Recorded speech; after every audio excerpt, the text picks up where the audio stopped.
Oh, we're ready. Hello. Welcome to another episode of An Echo of Glory. And it's a rare one where we talk on the back of a Tottenham Hotspur victory. So we will drink that in. Joining me is fresh from a haircut, James Robbins. Hello, nice to see you. And you. And Jake Sanders. Hello. How you doing? I'm all right. How are you? I've not been on with you for ages. Last time we were on, we won. Last time you were Liverpool. Last 2 wins I've been on, actually, if you don't count Tamworth. You can come on more. So we'll come to Hoffenheim shortly. Bit of club news. I'll do the going in order really. The 18s had a mental game at Grimsby in the FA Youth Cup. They won 5-3. They were 3-1 up. Took pretty much all their best players off, and then before they know it, 5 minutes to go, it's 3-0. They beat them 5-3 in injury time. Luca, is it Williams Barnett? Is that his name? Got sent off. Second yellow while he was on the bench, having been substituted. But they have gone through in the FA Youth Cup. The 21s last night Wednesday night beat Dinamo Zagreb, and they play some weird tournaments. These 21s. UEFA Youth Cup? I'm not even sure it was that. No, it's the Premier League Cup. Yeah, they got some foreign teams in the Premier League Cup or something. Anyway, I don't think they've gone through, but they beat Dinamo Zagreb. And the women had a really poor result. League Cup quarter-final, home to West Ham, which they were 1-0 up and lost 2-1. That's a poor result. See one of them goals? I didn't. It was like a free kick, like chipped in from 40 yards out. Right. As a cross, and it just bounced all the way, and it was really bad. Right, okay. Listen, they'd have come up again. I haven't seen the draw. They would have come up against Chelsea. You're fine. It's City, Chelsea, and Arsenal and West Ham. Chelsea, they would have gone out in the semi-final, but they really should be beating West Ham. So that's that for the other teams. The under-21s also had a trip to Hoffenheim to sit on the bench yesterday away. We'll come to that and the team news on that shortly. Injuries. It's always a nice little. We've got to talk about injuries. So when did Solanke? So we knew about Solanke going into the Everton game. There were some rumours it was another muscle injury, and then it sort of slowly came out that it was a knee and having a shot. And then We Are Tottenham TV had some bit of ITK that it was going to be 6 weeks, and turns out that is, and confirmed it last night. I'm the first person to shout at Ange for the injuries, but I don't know. I think we even talked about it last week. Yeah. You can say if you're overworked, these things will happen, but so that's a bit more unfortunate. Taking a shot at definitely. That and doing your meniscus, not ideal. But why haven't we signed anyone? Day 24 of the January transfer window, we've signed a goalkeeper who looks decent. There's a lot of Solanke's injured, let's go and sign a striker. I'm not convinced we would sign a striker because we have Solanke and Richarlison. Are we going to have 3 strikers on our books? Good strikers on our books? Is that really going to happen? It won't happen. But it would be nice. It'd be nice. Redknapp era with Defoe, Crouch, Pavlyuchenko and Keane all knocking about. Might take one of those right now. Yeah. We got linked with Evan Ferguson. That would another injury-prone striker. That one baffles surprised me on loan. I don't care for where he goes, but surprised he's not gone to West Ham with Potter. West Ham desperately need a striker. We need a forward player, and even though I've moaned and everyone's moaned about the idea of someone that can play multiple positions, right now it takes someone that can play multiple positions on the front line. Because Richarlison, we'll get on to the match last night, but he's so not fit yet, not really ready. We need a forward so bad, with Solanke's injury even more so. No, but I don't think we're going to sign anyone. No, I'm starting to think that. And I can't be angry at multiple things. I can't be infuriated at multiple things at once. And my hang on, if you're a Tottenham fan, you have to be. Well, my Ange in out is taking a pause where it is, but my anger at the ownership is probably the highest it's ever been. Do you know what? That's a great way of putting it. My anger with Ange is kind of leveled out now. Yeah. Whatever. My anger at ownership is just off the scale. No signings is criminal. Yeah, absolutely criminal, especially when Garnacho's available and it'd be very expensive. Brilliant player. Garnacho is not. He's a young player. Yeah, but 20 years old. Go on, Jake. We don't sign.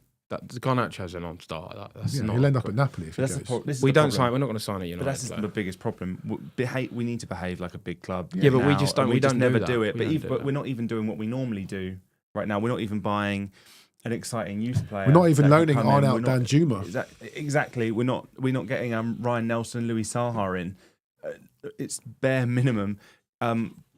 Tomori's being touted everywhere for quite a low fee. Mm-hmm. You can't tell mean that Tomori wouldn't come in and be a better option Oh, no, than I'm not Dragic denying and that. Gray. We're just not doing anything. And then there's, I'm for PSR. We've worked to be able to spend whatever we want with the PSR era. United are struggling to spend without selling. They're trying to get Patrick Dorgu, but are struggling to agree a fee. He'd be great for them because he's left wing and left back. I mean, I'd take him just for a left back cover. A body, yeah. But we're not doing anything, and I don't think we're going to do anything. And No. I'm livid. Jake, you went on last week on Monday. I asked the question: Are we not buying anyone? Are we not? Well, let's start the Ange backing question. Are we not backing him because they think they're going to sack him? They don't want to give him any money. That's what I said to you, didn't I? The thing is, though, that's what I initially thought, but ultimately, is that not why you have a director of football? Because you 100%. sign players with a view to, What? we signed Porro late in January when we knew Conte wasn't going to be there the next season, and it hadn't blown up yet. I think it was like a month before that Southampton game, or maybe 6 weeks before he left. But we signed Porro. And we knew Porro, I know he's had a bit of a ropey few months, but, we knew Porro was good enough for this level. You don't have to sign players because of one system or one manager. Correct. If you sign a good enough footballer, you think, I mean, ironically, Iraola would love Solanke more than anyone, I'm sure, but you think any other manager that comes in wouldn't love Dom Solanke. They didn't sign him. Yeah. It doesn't have to be that fixed. If we get a really quality centre-back or we get, a quick, pacey winger, you think a new manager's not going to come in and want them. We can still sign players knowing the manager might leave. But, yeah, maybe that's why they might be having some sort of second doubts. I don't know. Yeah, a few comments in our YouTube. As I always say, get involved in our YouTube comments. Obviously, you can't do that if you're listening post-pod on Spotify, but join us one day in our YouTube comments. A few comments. Big up from India. God must be crazy. Nice to see. We've got fans from all around the world. We've got Korean fans, Australian fans from India. Dean S says, not signing anyone is negligent and shows the owners couldn't give a monkeys about on-pitch matters. Something I'm not so au fait with, James. Maybe you know about this more than me. Deloitte, they released the latest wage to revenue figures, and ours is at 42%. And Villa's, for example, Villa's is at 96%. Villa's is massively unsustainable. I think they're very close to what Leicester were doing, which was Leicester were at 110% in the previous day, I believe, and around the time they got relegated. We're often at the bottom. I don't take too much notice of it. I think, to be fair, wage to revenue percentage is the biggest barometer of where you often might stand in a league table, or the total amount you spend on wages, rather. I don't take that much note of our percentage. We've signed a lot of young players. It's clear the wage bill is going to go down, and the players often reference to those like Gray and Bergville, they're performing excellently. So it's kind of swings and roundabouts. I'd argue that Solanke is probably on lower wages, given we've got him from Bournemouth. Mm-hmm. But you're not going to question Solanke's quality and impact he's had in the squad with his goals and assists. So, given where we always are in that list, I do take something away from it. However, being the lowest and then seeing where we are, the optics are pretty poor. Correct. So I wouldn't take it as gospel, but it's clearly a sign that we aren't spending the equivalent of our supposed rivals, which is the normal top six. We're not even spending as close to, I don't know, Wolves maybe, our current rivals. Yeah, a nice comment from Mark Stewart Wakely. You gents always deliver. I'm not going to criticise other pods, but he says, wish some other pods had your professionalism and production values. Well, how nice.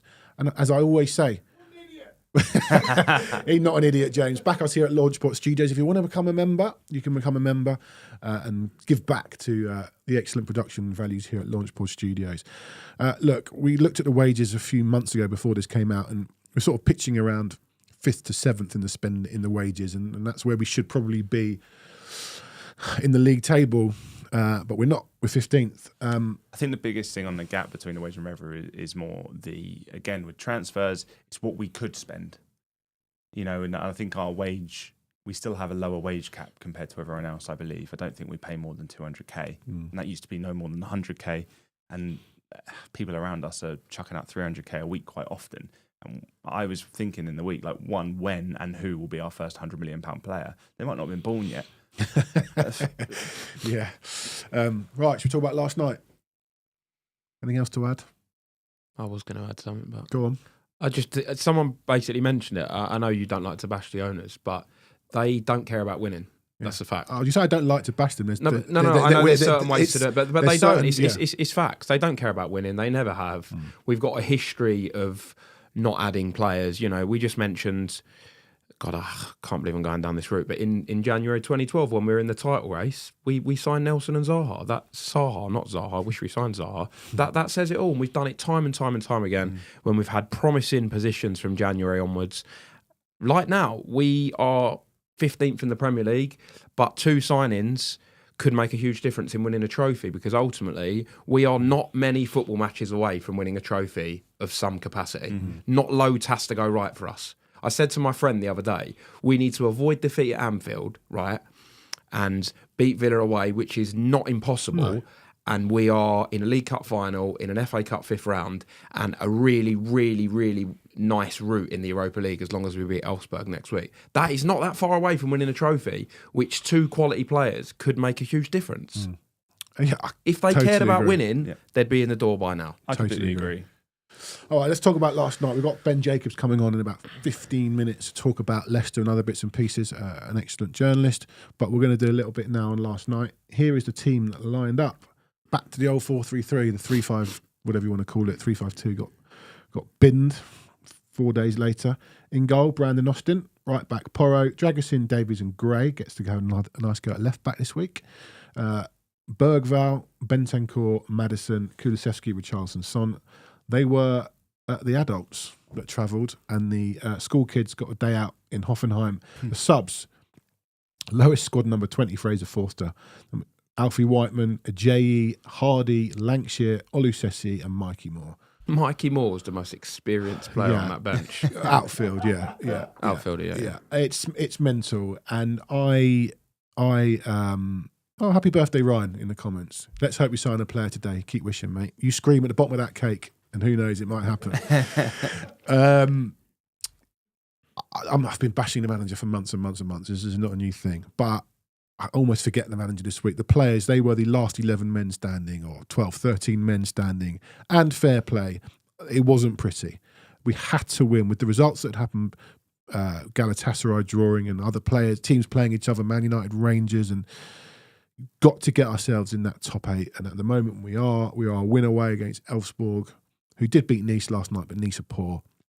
Elfsborg have barely played since December. Roma as well, but Elfsborg, they've been poor. They've letting 10 goals away from home already in the league stage. Lost them all. I thought Beanie Guy says Pogba is available. I thought about him the other day. No thanks. Anyway, so we start with that team. I mean, that was a team. The only real issue might have been in goal, but we all wanted to see Austin and just didn't know whether Forster was the experienced goal. But potentially Moore could have started instead of Richarlison. But Richarlison needs minutes. Yeah. Whether it's 60 at the front end or 30 at the other end. Yeah, I think he had to start. I wanted more in for Son. In retrospect, that's you got to play Son in that. But it was.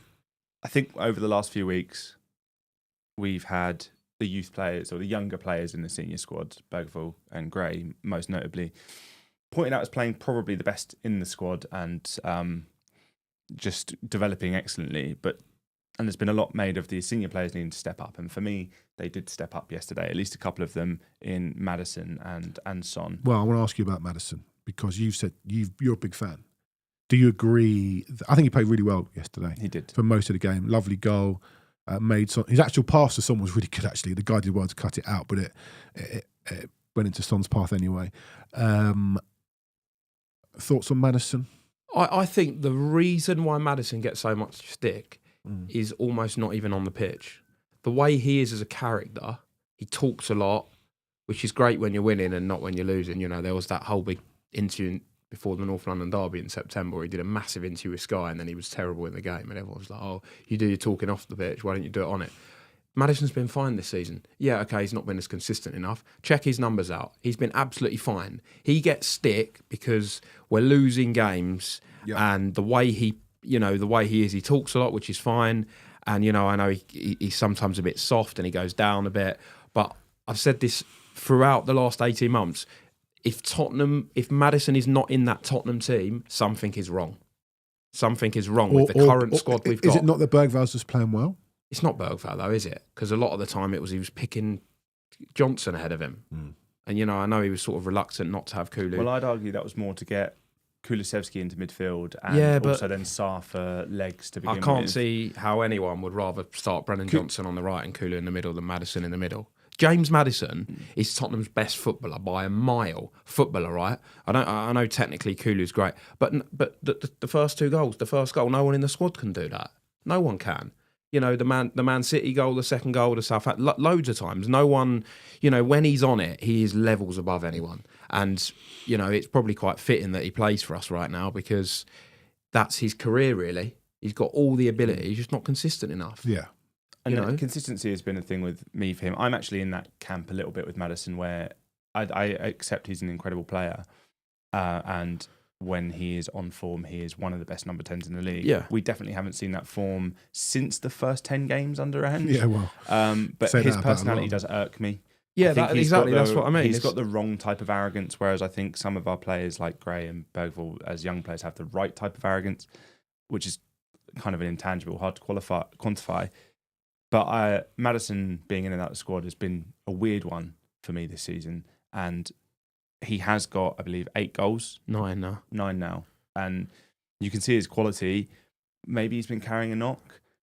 Having him to come, I think rotation in midfield has been the one area where we've done it this season. So see him actually get some time, not in the starting 11, has been good. He looks fresher than some of the others. Yeah. Whereas, say, Kulusevski has played 2,500 minutes this season. It's January. He's going to go over 4,000 minutes probably by the end of the season. Kulusevski starting to look like and it. And it's looking like it. Yeah. Porro as well, similarly. Both of those guys on 2,500 minutes. Yeah. That's All comps. all comps. Too much in January. Yeah. Yeah, but I'm not sure I can buy that because, you look at, Kulu and Maddison, Kulu and Porro, I'm talking about in terms of minutes, they could still be on really, really high minutes and be a lot fresher. It's not, I feel like Kulu looks knackered. Yeah, no, he does, but it's not like he should be on 800 minutes fewer.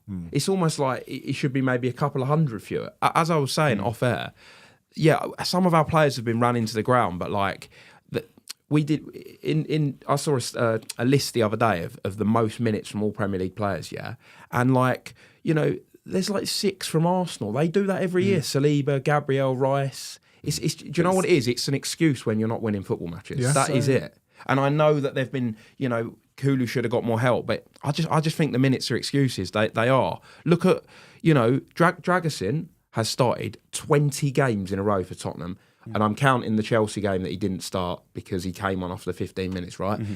Played 90 minutes 4 times for Romania. He doesn't look fatigued. I know he's a defender, but it's it's excuses. He just looks rubbish. I wouldn't know if he's fatigued or not. Yeah, but I just think it's excuses. I think it's important that, again, it's not right to take statistics in isolation. Taking minutes in isolation isn't the right thing. I think Kulusevski and I don't know about Porro, but Kulusevski I think has played in every single game this season.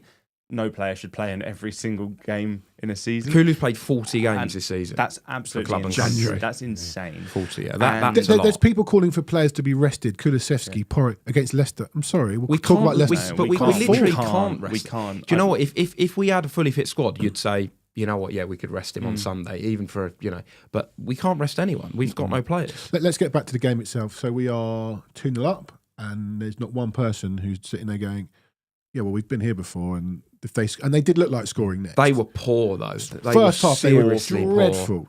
Training drill, traffic cones. They were, and also they decided to come out against us. Yeah, well, they are. and press, which is criminal unless you're a top side against us, because we'll pick you off. We will pick you off. Yeah, and we don't have to be fully fit to do that. However, we did look a bit disjointed, I think, even though we were putting a couple of goals away in the first half. Yeah, they did have chances in the first half. Austin made a brilliant save, by the way. Down to his right. Superb save. Incredible save. Really top save. So we get to half-time, and the second half, it changes. They didn't press as much. They pinned us back. I don't know whether Ange was asking our players to reserve themselves because he's going to have to use most of them again on Sunday. Or maybe they didn't have anything left. It felt like he sort of go out there early, in their faces. Them? No, us. Get a couple of goals up and then... Chill. Sit off. We did tweak for sure. For the whole game, I was like, we're not pressing. There was no high press from us at all. And I have a feeling, and if you look at positions on the pitch, Richarlison is his average position was as deep as Bentancur in the DM spot. So he was mostly there for hold up. He was not chasing down defenders. No, he wasn't running in behind. No. We're minimal press. We had a mid block instead of a full high line. The only time we had a really high line was when we had some settled possession and we were moving around their box. But generally, it was a more mid block like we saw at the Liverpool game, less of a press. The pressing, I'm not sure what the necessarily the pressing trigger for the team was, but you would only see pressing when a player entered one of our players' zones, in my opinion, anyway. So yeah, Richarlison, I think that was a lot to caveat the fitness issues because again, energy, on the minutes, distance run, I don't know where to find those stats, but I imagine it's ridiculously high. And intensive sprints, we're always the top. I think it was a good move to try and reserve the players because it's going to be basically the same team at the weekend. And yeah, I think it worked for the first half when they came out, but that same approach in the second half definitely hindered us slightly. What about that penalty decision? Sorry, Chin. Oh my God, that's one of the funniest refereeing moments I think I've seen in a long, I long mean, time. not only did he give an awful decision, what was going on in that VAR booth? Because I assume it was Kramaric about to take the penalty. He was literally about to take it. I think that was on Hoffenheim, though. You think the referee could just it's say, almost wait. like they were trying to force the referee that, it's a pen, we're just going to take it. Yeah. I mean, I thought, imagine if he'd scored and then they would have... We hadn't blown the whistle, had he? Yeah, I usually don't get that irate about refereeing decisions because, what's the point? I was just like, this is the kind of thing that's going to go against But what us. did he think had happened? Did he think that Austin he won, punched him in firstly, the he won the ball. Secondly, I used to be a keeper. There's nothing else you can do. Yeah. If you miss the ball, fair enough. He won the ball. Yeah. I actually think it was a free kick. To us. Yeah. Austin got wiped out. Yeah. I don't really know. I just thought two that players player's going for the got more ball. control than a keeper going with his hand. Yeah. Bizarre. But then it's that was at 2-0. Then it was 2-1. Then it was at 2-1. And I just want to just quickly talk about Son because he's not the player that he was certainly when Kane was here. He still scored 17 Premier League goals last year. His legs look like they've gone a little bit. There's talk of he should play less. He shouldn't be playing. These are the moments you need Heung-min Son. That third goal was that was muscle memory from Son. Step over, bang. And I'm sorry, there have been not many, but there have been calls for us to get rid of him, replace him. Okay, he needs better support on that wing in terms of someone who can come on and step up and take some minutes off him. Those are the moments you need Heung-min Son. I agree. He is probably one of my favourite players we've ever had. If we do win a trophy this season, don't give Ange the statue, give it to Son. But he is 32. He's playing in probably the most intense side he's ever played in. He does look like he's lost a yard of pace because there was a moment where he really struggled to get away from his fullback yesterday, and I've been noticing this for a few weeks now, and it actually makes me sad. But that third goal was so important. Massive. Hoffenheim were on the up. Yeah. They had got one back at that point. Yeah. They actually beat us for XG in the game with 2.6 to our 1.9. Don't like to take XG in a single game isolation, but Hoffenheim is so bad, yet we allowed them to create bigger chances against us. Son scored that goal at the perfect time to give us some breathing room and ultimately win the game. I do think he should be playing less, but he's finally stood up after a few weeks marred by poor performances. And I don't think he fits in Ange's system out wide either. He's not a dribbly player. He's not 23 years old. I looked at a stat the other day about wingers and their explosiveness and their dribbling, and it really peaks at about 20, 21. And by the time they're 30, they just aren't doing it. Maybe one or two a game. Even at 25, they've dropped from about 5 to 3 take-ons a game. So expecting him to do that when it's not his style on top of his age is a bit crazy. And it was really nice to see him get 2 goals and take a bit of responsibility. Jake? Why are you coming straight to me like that with that Straight face? to you. James has had his piece. It's your turn. Yeah, I've given Son stick for years. I love him to bits, and he's a Tottenham legend. He's frustrated the life out of me for years, but How can he frustrate the because life out of you for he years? just frustrates the life out of me. He does, because for all these goals and stuff, he's had so many You're terrible. gonna get pelted. Terrible. They're going to be terrible. outside Launchpod Studios. I've been on to him away from home. It was nice in a European game away from home to him to really. That's what he can do. That's why I'd especially in them games, play him, because that's what he can do, and ultimately, that's his main attribute now. Doing that, scoring goals and that half a yard. That's what he can do. No one else can do that. No one else in the Premier League can do what he did last night. No one. In terms of that faint right, the step over and drill it in the bottom corner with supposedly your weaker foot. No one does that on their weaker foot. Yeah. No one. He has started to change his game this season, I think, most notably under Ange. He's become almost a bit more of a number 10 in a way. His link up and passing, I think he's got maybe second or third in our assist list, and creates a lot of big chances, which is not the change I would have expected. Normally, wingers like him end up as strikers, and we do see him play up front sometimes, but it doesn't ever look like his best position, even though he has had some success there.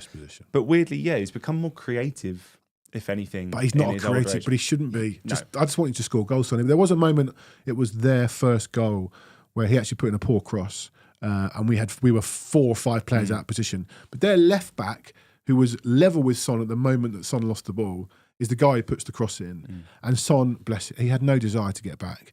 And this is the point, though. Yeah, for all his goals and stuff, he's phenomenal. But his play outside of scoring goals is awful. It is good thing awful. Lloris wasn't there. If we want to hark back to a nice moment on an Amazon documentary, it's all if he keeps scoring goals, it's fine. He's got probably about 20 goals and assists this season already, which is great. But yeah, his touch is not great, and he's a bit lazy, and you're nailing. It's true, club though. legend. It's true. Well, I can't. It's true. If I watch him, I sit. I sit in the first half. Yeah. On the left-hand side, and his work rate's poor, son. But if he keeps scoring goals, no one will care. Ultimately, there's a bit of a narrative going around that Son is a bad captain, and I hate. Well, how do we know? People don't know. How do you know? And I don't think captains really matter that much either in modern football. There were times I disagree with you, James, because there were times yesterday in the second half. It was either at 2-0 or 2-1. And I might have been in whatever. I was sitting there thinking, the goal's coming. Someone on that, because Ange ain't going to say anything, doesn't look like he does. Someone needs to step up, whether it's, for me, Maddison, Bentancur in that midfield. Love him, by the way. Come to him later. Someone just needed to get hold of them. And again, we don't know, but from the outside looking in, I don't think Son is that guy. But he does a lot of good stuff. Like, he seems brilliant with the youngsters. You always see him after the game. I'm sure he takes great care of them on the training ground. Brilliant. On the pitch. And I don't just mean walking around shouting at players for no reason, but really on the pitch, he doesn't do enough as a captain, from what we can see. Yeah. This is why we have multiple leaders, right? There's obviously Romero's out, but Romero is normally that backline organiser for sure. Maddison in midfield, I think he's been really good with young players. Looks really good with Mikey. Came on last night. Always interacts really well with Mikey Moore. I don't think we've got anyone that really does that. Davis was doing a lot of pointing last night. Davis is more of a leader than Son. Yeah, he's been Wales captain. And I know we've mentioned Højbjerg was the only one we've really seen in the last however many years. I question whether Højbjerg's level of respect as a person when he was considered a leader. He just used to point and moan and complain at everyone else. A bit of a Viking. I think you turn to him in times like good that. Graft and defending with leadership and just being a good tackler with leadership. But you know what? Sometimes you need that. But this is why I'm a bit concerned about Wolves being linked with Jonny Cardozo, because I just want someone to come in and put two foot some people on the halfway line here and there. I thought we had an think generally we're in an era of football where the captains are not what they once were. They're not. John Terry. We used to have, not we, but Patrick Vieira, John Terry, Steven Gerrard, Roy Keane, and you look at like the top, Odegaard's their captain. The other lot, who's Chelsea's captain? Is it Reece James? Maybe he hardly even plays. Yeah, I can't even think. City's captain, was it Walker? He's just left. The captains are not great. Who is Van Dijk? Van Dijk. Van Dijk's the only proper captain in the. There's not many captains, but we've not had. How many times have we spoken over the years? And I'm talking years. We don't have leaders. We don't have leaders. Who are our leaders? We didn't have an actual leader in that great Poch team, but we had quite a few. A group. You know what I mean? Toby, Jan, Kane, even like your Allies and Ericsson sort of led on the pitch. The actual captain, Lloris, got a lot of stick, but I think actually everyone was like, oh, he's quiet. I think the one thing we did see in that documentary that I personally hate, was Lloris he would get very vocal and pipe up and talk to the squad like a you leader. Can see it. Like Gary makes a point here about McGinn. You can see he's the captain. Yeah. Sometimes I just want to see who's that figure out there. Just quickly before we join Ben Jacobs in 2 or 3 minutes. Midfield yesterday was Bentancur, Bergvall and Maddison. Mm-hmm. That's a really good midfield, isn't it? Is it strong enough in the Premier League? Is there an argument that could be our best midfield? I was thinking that watching last night, but because we won and they played well. It's no secret that I love Bentancur. He had his moments yesterday, but most of all, I thought he was excellent. I thought he had a really good game. You can play out better when Bentancur. They all mentioned him in there. I watched Maddison, Son and Ange, and they all pointed out Davis and Bentancur because they were really trying to sort of get the point across that the senior players stood had a up. moment where he wriggled out of danger from 2 players. Love it when he does that. And it might have been a little fortunate, but he made it happen. Yeah. And he has the ability to dribble out of danger like that. And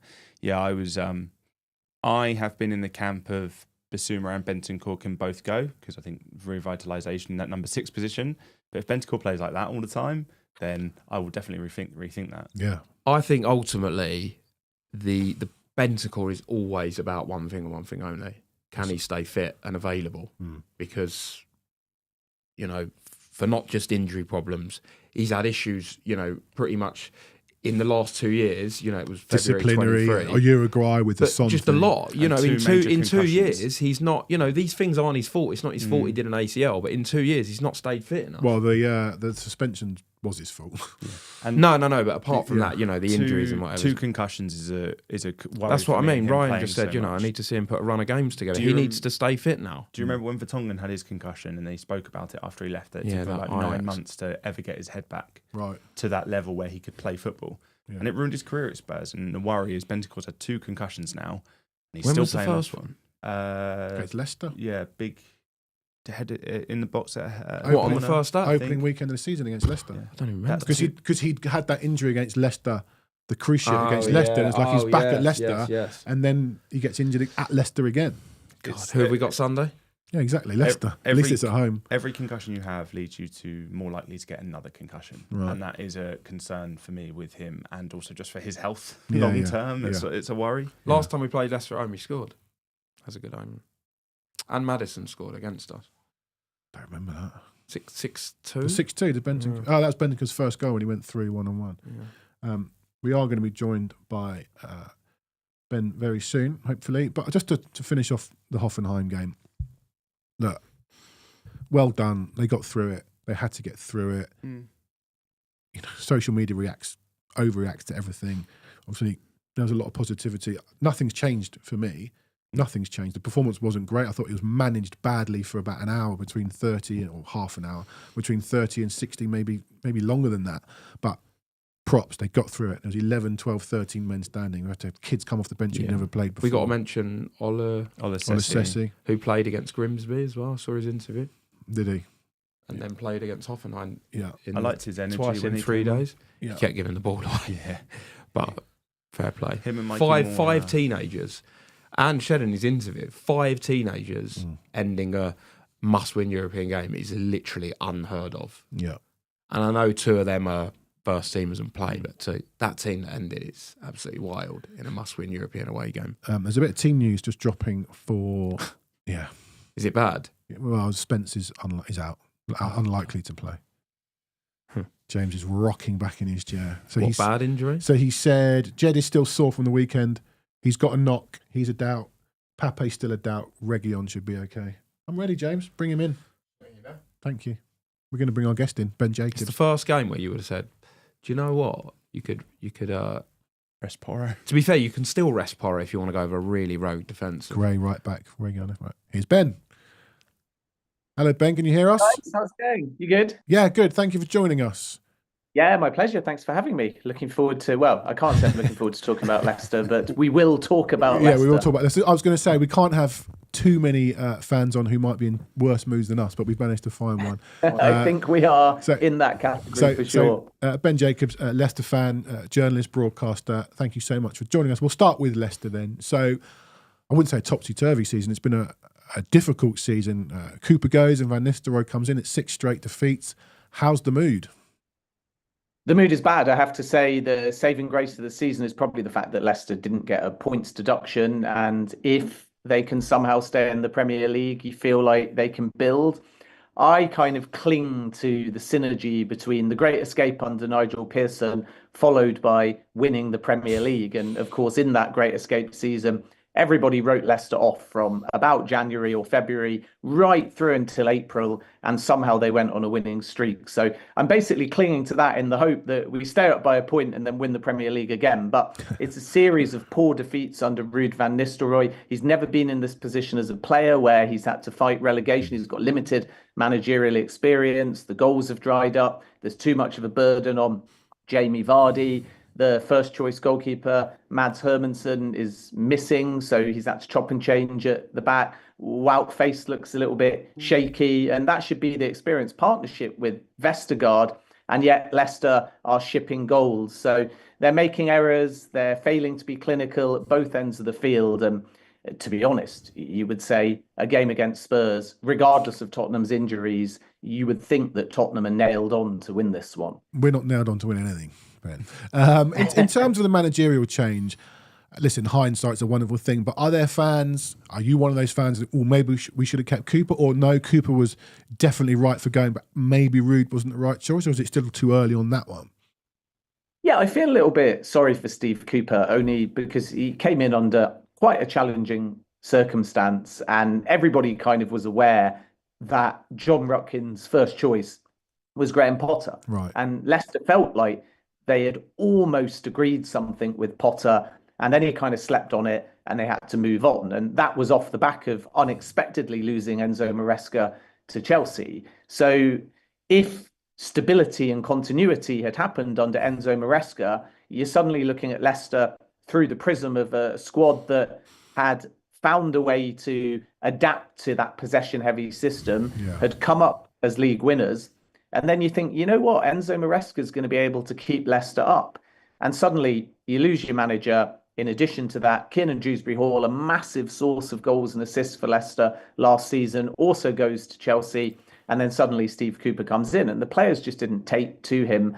And therefore, when you don't have a unified dressing room, it was always kind of going to be the beginning of the end. And I think some in Leicester's hierarchy had doubts about Cooper, and they kind of scrambled to appoint him because of the fact that they had to react to Maresca and then Potter eventually turning it down. So then Ruud comes in, and it was no surprise to me because Manchester United had played Leicester twice when he was interim Manchester United manager, and he'd beaten Leicester both times. And Leicester were very impressed with how he dealt with the pressure of stepping up temporarily to fill the void from Erik ten Hag. So from there, Leicester's chairman, as he's known, felt, let's get someone kind of like Maresca that's played at an elite level, that will have a bond with the players, that's a little bit younger, that's a dynamic, progressive manager.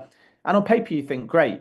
But the reality is that you've got to be able to get not just the best out of this Leicester squad, but better than you would expect from this Leicester squad if they're to stay up. And like I said before, Ruud's just never been in this position where a string of results haven't gone his way, where goals have dried up. And it's all very well saying he's a talented manager. And I would wager if you put him back at Manchester United or an equivalent club, he'd probably do very well. But this is a completely different challenge. Yep. And Ruud van Nistelrooy seems at the moment to lack a kind of strategy or direction as to how to get Leicester out of trouble. And that's why I personally think there's no guarantees that he's going to last the season if results continue as they are now. That's what I was going to ask you. There was some boos in the last game against Fulham. I think it was Fulham when he made some substitutions the fans didn't like. So he may be under pressure from the fans, but is he under pressure, you think, from above? They're not that trigger happy.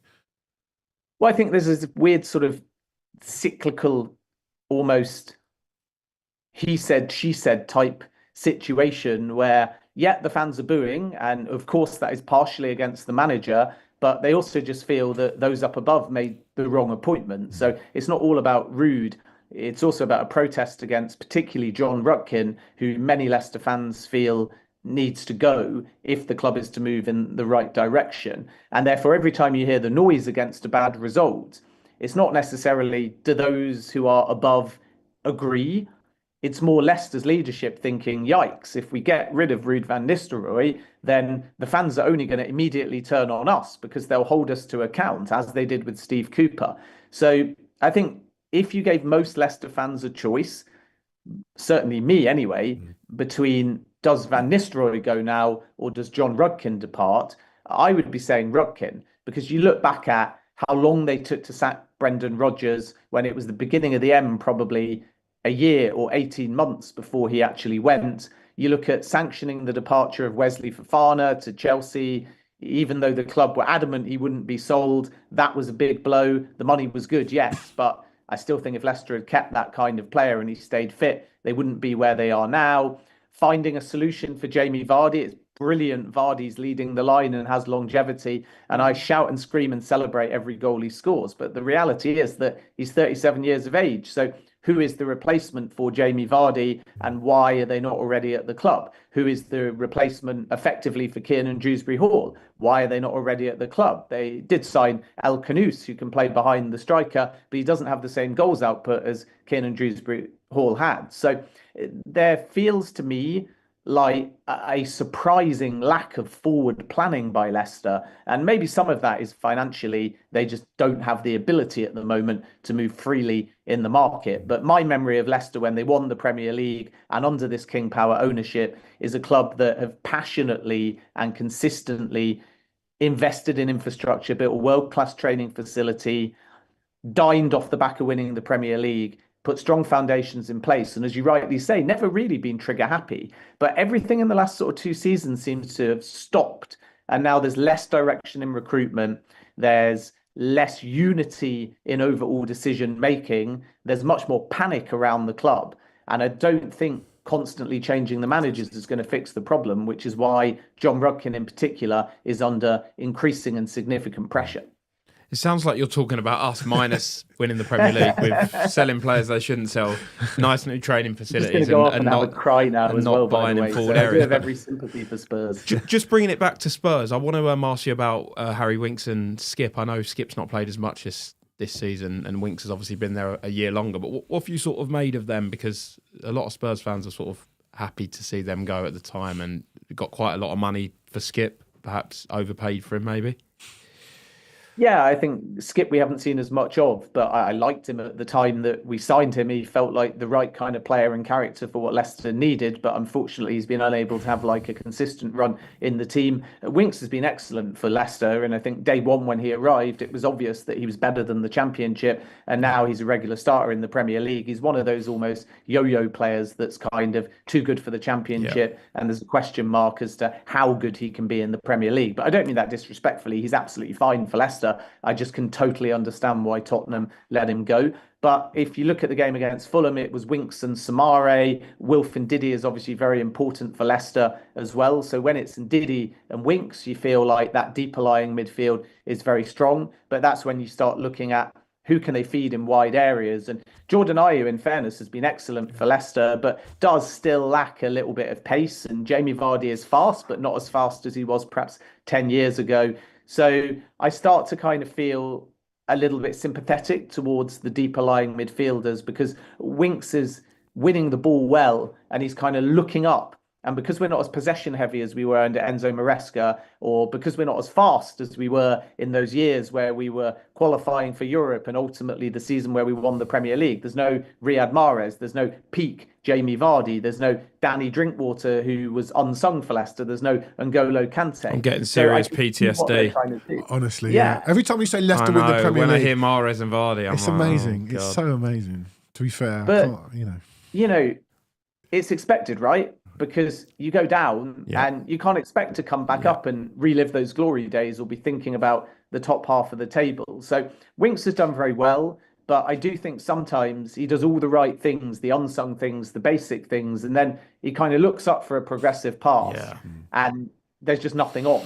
And under Cooper, we went from this enterprising, dynamic, possession-heavy team that you would expect in the Championship, because that squad was probably too good for the Championship. And then under Cooper, we were much more park the bus. And now under Rude, there's just no real like game plan. It's so predictable, it's so methodical, and it means that because there's not that gamble going forwards, for example, James Justin bombing forwards, Ricardo when he's fit should be one of the best fullbacks in the Premier League, but hasn't been for 4 or 5 years. So it's lacking that chemistry and balance and pace, which means that when you're playing against us, you just don't really think there's a threat. You've mentioned the managers' styles a couple of times, and we've talked on this podcast about DNA and some synergy at clubs like Brighton when they try and keep managers with similar styles. Is there a disappointment that Leicester haven't tried to keep and sign managers with a similar style to Maresca moving forward? Well, the irony is that for half of Leicester's season winning the Championship, the fans weren't that sold on the Maresca style. And then as we got closer to automatic promotion, there was some wobbles on the road, like away at Bristol City, away at Plymouth. And in those games, the fans again just kind of felt this Leicester team are not killing off games. So they like the possession heavy aspect, but so many times, and even Chelsea have found this of late, they'd get ahead in a game and then they wouldn't get that killer second goal and they'd end up being punished for it. So I don't think Leicester fans, again, me as a Leicester fan, taking my journalist hat off, really mind the change in style. It's more just whatever the style is, we want to see positive football. We want to see pace, we want to see progression, and we want to see positivity. And there is a balance, and I'm sure that Steve Cooper and Ruud van Nistelrooy will argue this, of fine, that will come in 1, 2, 3, 4 seasons, but for now, you just got to stay up, whether it's the ugliest way possible, whether it's boring football, whether you get hammered against the bigger teams, but win your home games against your Southamptons and your Ipswiches, just stay up. And this might be a season where you only need 32, 33 points to stay up. So Leicester are firmly in the mix. And then from there you build. But the challenge and the pessimism amongst the Leicester fans is there's just not a belief, unfortunately, that financially we have that ability to go out there and spend big in the market. So we're kind of stuck predominantly with what we've got. And I should give big credit to the attitude and the character and the leadership of your Vardys, your Ayus, your Winks, your Faces. These players are excellent, and Mavididi is incredibly talented and a player along with someone like Casey McAteer that you might see off the bench, for example, against Spurs, that can definitely cause problems. But it definitely feels like this is a top end Championship squad that can't go back to being top half of the Premier League. So stay up, maybe get back in the top half of the Premier League looks impossible.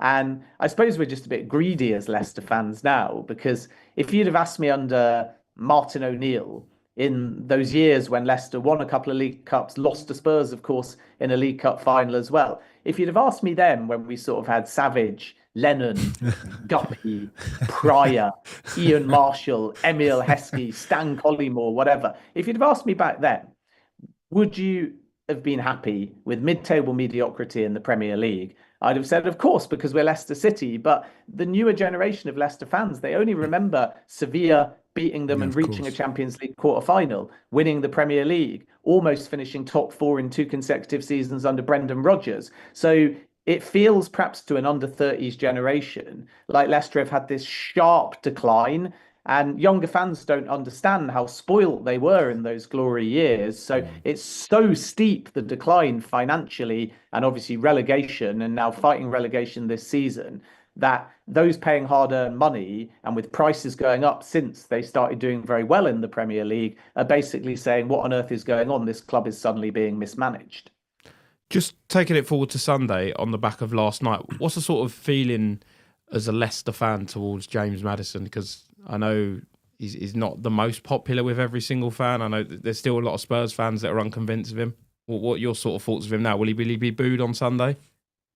I think it'd be harsh if he is. Every time James Maddison returns to Leicester, he gets a relatively warm reception. He can play the villain, of course, on the field, but he was outstanding for Leicester. Brilliant character, great talker off the field. And Leicester fans kind of saw the first evolution, because when he joined, there was the feeling that he was a bit of a luxury player, that maybe it wasn't swagger, it was ego, and there needed to be a kind of maturity and an ability to be more team orientated. And within about a year at Leicester, it was obvious that he was raising the level of others. He was dragging everybody up to a point where everyone knew that Maddison could lead a game, Maddison could win a game, Maddison could shout and scream at other players and basically have them in line. And he was integral to kind of conducting Leicester. And by the time he left, I think everyone at Leicester was naturally very sad to see him go. So I think it would be very harsh if a scenario arises where James Maddison is booed.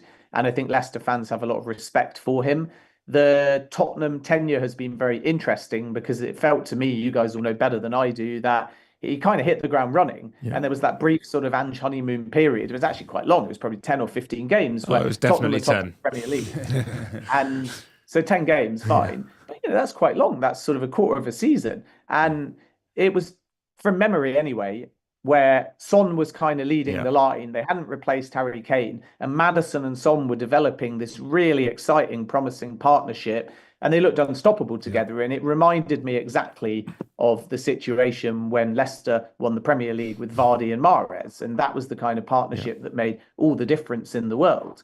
So then you think, what an inspired signing, 40 million odd quid. But from there, he has had a few injury problems. The goal scoring's dried up just a little bit. He's not starting every game. And that's where I come back to the early Leicester James Maddison, who didn't like not playing every week, who didn't like being a squad player, who is much better when obviously he's on form, but when he's given complete freedom and he's kind of an automatic starter. So when you move to a big club, you have to accept that that might not always be your role. And if your form dips at a big club, you get benched. Whereas if James Maddison was a 6 out of 10 at Leicester, he'd still almost indefinitely start every single game. So he'd have the opportunity to fix his own form, knowing that he'd basically get 90 minutes and was undroppable. Not the case now at Spurs. And I think being in and out of the side has impacted his consistency and his goal contributions. So incredibly impressed by Maddison in the early Spurs tenure, but now a bit more doubtful about how effective he is.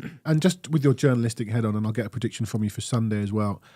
Have you seen Spurs? I mean, it's 24th of January and we haven't signed anyone. Do you hear things on a grapevine? And how do you see the Tottenham situation at the moment overall with your journalistic head on?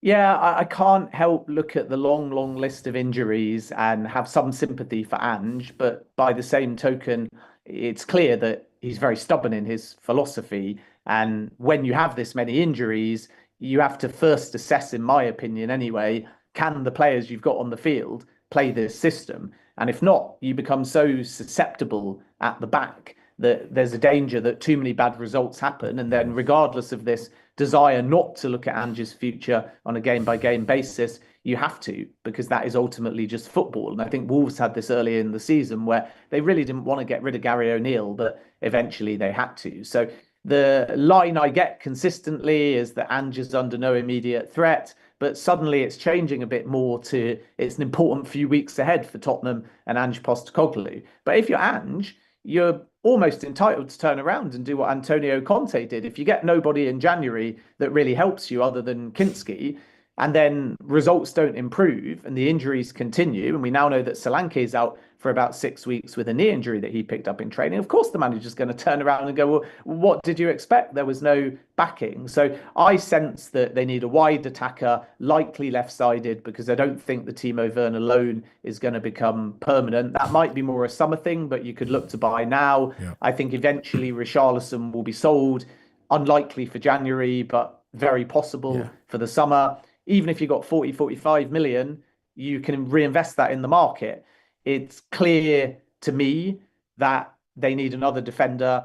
It's obvious also that they need to make a clear determination over Archie Gray, a right back for Leeds. I was always told that Postecoglou sees him as a midfielder. And however you predominantly define Archie Gray when everybody's fit, you might choose to bring in another midfielder or again, another kind of versatile fullback. So there's quite a lot of work for them to do in the market. But the number one priority is to find a goal scorer, a goal contributor in this window, even more so now that Solanke is out. And we know that they tried for Randell Kolo Muani. They made a very aggressive offer. It was quite a tight decision. He's chosen to go to Juventus. So now they're having to look at other targets. And I just think it's one of those windows where sellers realize quite a few clubs like Spurs and Arsenal have got urgency. Yeah. And the buyer's going to have to wait until quite late in the window to get the deal they're looking for, because the sellers are pricing almost everybody out of the market. They've looked at Liam Delap. Chelsea are there, probably not available until the summer. They've spoken internally about Victor Gyökeres, a deal you can do for 70, 75 million euros in the summer, but nothing now. So it's either going to be a depth player or quite an underwhelming name maybe that's feasible for them to get now, or alternatively, they're going to do nothing. I am told, by the way, that Latte Lath at Middlesbrough, who everybody is presuming is going to Atlanta United, has been discussed by Spurs and a few other clubs. Nothing has progressed to club talks at this stage. I still think Atlanta are really confident in finalising this one. And it looks like Middlesbrough are going to bring in Morgan Whittaker from Plymouth. So maybe once they line up that replacement, Latte Lath will just go to the MLS. But that's a sort of 15, 20 million quid outlay. Might be the kind of name or profile, even if it's not him specifically, that Spurs look to do now, if they feel that the real targets they want are not available now, and then they'll wait until the summer to do their business. But if they do that, is Ange Postecoglou still going to be there by the summer because he wants the names in right now? It's a balancing act. It's a difficult window. And as you rightly say, time, unfortunately, for Tottenham is running out. You say balancing act, I call it a mess. What's your prediction for Sunday? Just before that, you mentioned all those players back in the day, Lennon and Guppy and Heskey. Leicester always used to beat us with those players, by the way. They were a bit of a bogey team. Even the 99 League Cup final, I think we played you a few days later in the league and you beat us. So go on, what's your prediction for Sunday? Yeah, it's funny how that's your perspective. My perspective is heartbreak in the League Cup final.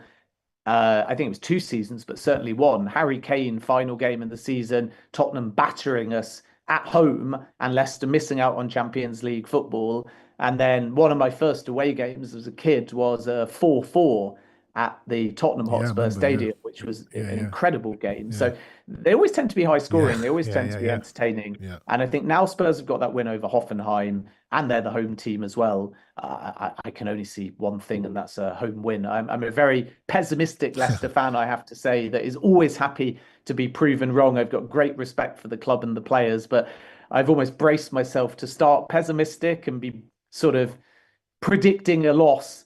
And then if they surprise me, then my weekend is pleasantly perfect. And if not, it's not ruined because I haven't got my hopes too high. But I think it'll be a high-scoring game, and I'm going to make a prediction that Leicester will take the lead, Spurs will fight back, and it'll end up being 4-2 to Tottenham. Well, as you mentioned, actually, 130 goals in 35 Premier League meetings between the two. It's the highest goals per game of any fixture to be played 30 times. 3.7 goals per game. Ben, obviously, we're hoping for goals, more for Spurs. Not as many for Leicester, but thank you so much for joining us, getting your thoughts on Leicester and your thoughts on Tottenham as well, and really great to talk to you. Yeah, great to talk to you as well. And now we've built it like that, I'll come back next time and we'll be talking about a 0-0 game. It will not be 0-0. We don't do 0-0. It won't be 0-0. Brilliant. Thank you so much, And also, Ben. good luck to Spurs for the rest of the season. And likewise to Leicester. Cheers. Thank you. Cheers, guys. Cheers, Ben. Thanks, Ben. Thanks, guys. All the best to you. Cheers. Great insight. Interesting story, Leicester. I mean, Gary, I was going to mention. I wanted to ask him that, but he was talking. We had a bit of not too much on Leicester, but a lot of Leicester, and I wanted to try and move it on to Spurs. But a great chat. When we lost the Champions League final, I look back now and I'm like, if we'd won that Champions League final, would I have just packed it all in and gone off into the sun and forgotten about football?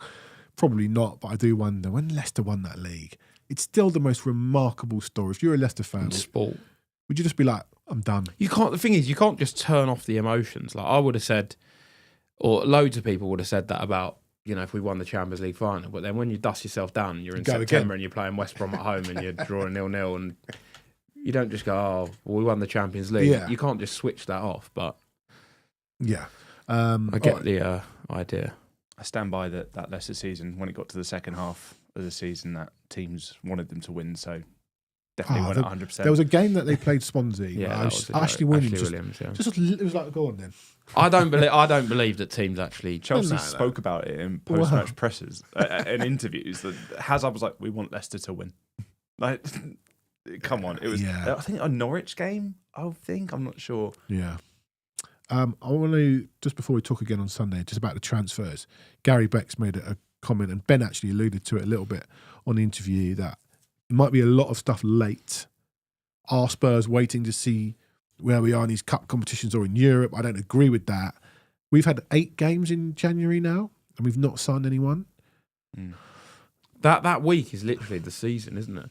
Window closes on 3rd of February, Monday. Liverpool Thursday, Villa Sunday. That sort of 7 days is. I think it's the whole season. I think Sunday's massive. I was in my head thinking, if he didn't, I said Elfsborg included, so 3 games, but even I don't. As much as the Hoffenheim game had lots of pride in the players, it was still ultimately a poor performance and a bit pathetic. Players. I don't think you can expect any sort of performances at the moment. But Leicester, I'm so concerned. Like, if we give a second half performance like we did at Hoffenheim, where the players just look absolutely destroyed, tired. Gray and Bergvall were on the floor again. They've not played a huge amount of minutes, but they have played so many intense games back to back to back with no rest. If we're tired like that against Leicester, they're a Premier League team. We will lose. Yeah. So who comes back in? This Spence doubt for me sounds like an out, if I'm honest. Basuma is not ready. Did he say Sarr was back? Basuma won't be ready this weekend. Very unlikely. Should be back for Elfsborg. Sarr's out. Sarr is a doubt as well. We should have more than enough to get through this game, regardless of who's available. I think regardless of really, tiredness, yes, and we just should be able to. I think Reguilon's going to play left back on Sunday, and after that, there's no one new. So there's no one new to come back in. Kinski, Gray, Dragusin, Davis, Reguilon. No, Porro will play. You think Porro will play? Oh yeah, Spence. Moore could start. No, he won't, but it would be nice. I'd like it. No, do you know what? Do you know what? I don't know. Can he play the same team again? So if he picks the same, what are his options from Thursday night other than the goalkeeper? None. Because the only player that would have come back in would have been Spence. Yeah, so Porro and Gray. Maybe Reguilon, but actually he won't start. He'll pick the same team. It'd be nice if Reguilon did start, and then you could give Porro and Gray a half each at right back, and then midfield probably the same. Kulusevski is this right Leicester again. game a really big game or a complete irrelevance? It's massive. Why? Because we're 15th. Because I'll tell you why. I'll tell you why. Because I don't think we're in a relegation battle yet. But you give up 3 points to Leicester. I'm not having. Ipswich, and we've given up points to Wolves. I'm not hearing the word relegation unless we lose 5, 6, 7 more in a row. I can't be. We're 8 points above the bottom 3. Yeah, we've won 1 game in 10. Come on. Yeah. I'm not even not even from pure arrogance, but like when players come back, we will just naturally win a few games. Oh, definitely. We're not just going to go 16, 17 more games without winning. Do you know what? Daniel Pinker says it's a must-win. It might not be a must-win. Maybe the relegation chat's a bit too early, but if we lose on Sunday, we're now 7 above. Oh, yeah, okay, it's not a point or two. It's a must-win because we should be beating Leicester, even with the injuries. That first team we put out should be beating Leicester. I was wondering, thinking at that Hoffenheim last night, how good are Leicester compared to Hoffenheim? Where would Leicester be in the Bundesliga? They'd probably be in the bottom half. We weren't even favourites to win that game last night. Leicester are be 6-1 shot, and we're at home. I think this is a big thing to say about mentality and trying to get some rhythm and wins back to back.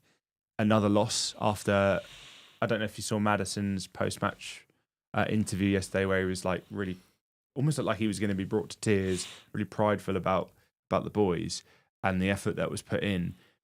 You don't want to lose that like emotional momentum. Yeah, there's a lot to be said about mentality and rhythm in football. I do agree, but this team is so, we beat United in the League Cup and then didn't win for the next 3 or 4 Premier League games, then beat Liverpool in the Cup. This team goes against all sort of momentum, and it's like we could lose to Leicester, lose at Brentford, and win at Anfield. That's the kind of things that this team do. I'm not saying winning would be great. It would be. Do you know what would be brilliant? Win Sunday, beat Elfsborg and avoid defeat against Brentford. That would be quite decent momentum going into Liverpool. I'd take that now. 4 points and beating Elfsborg, right?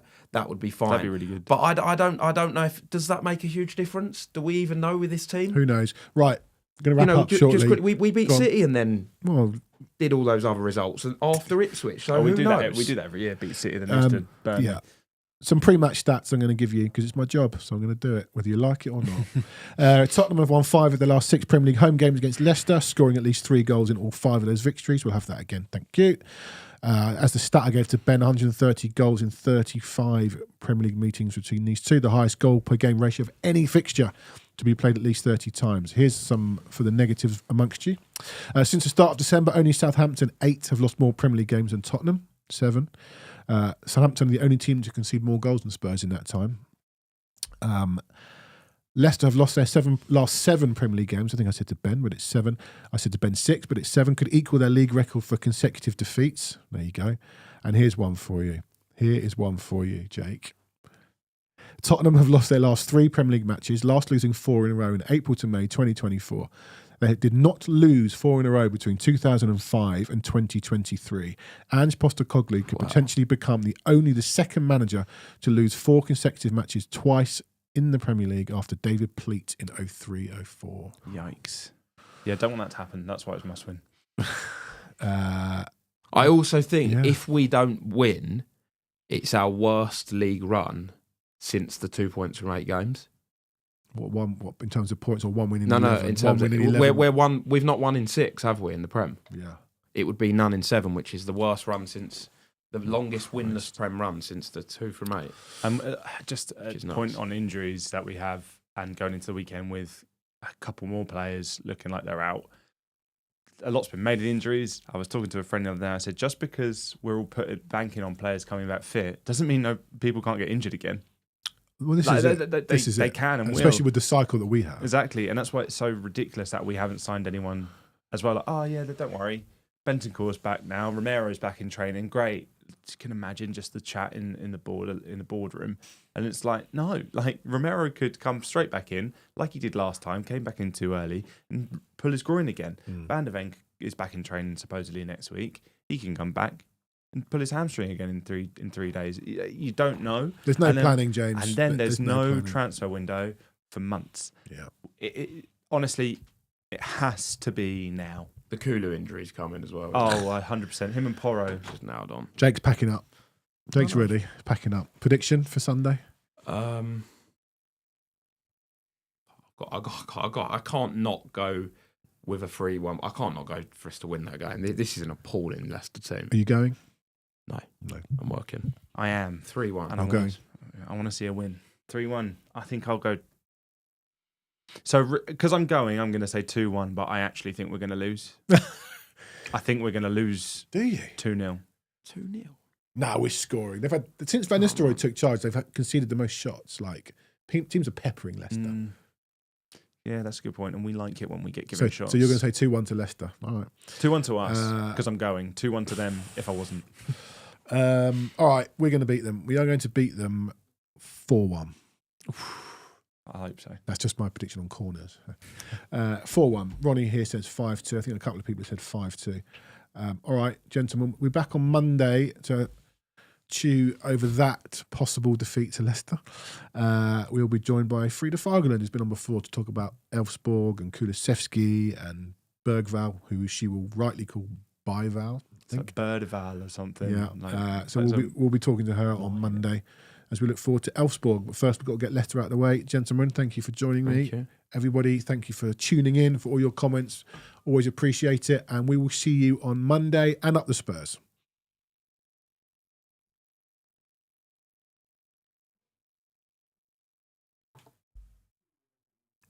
We're off air, but James doesn't know it.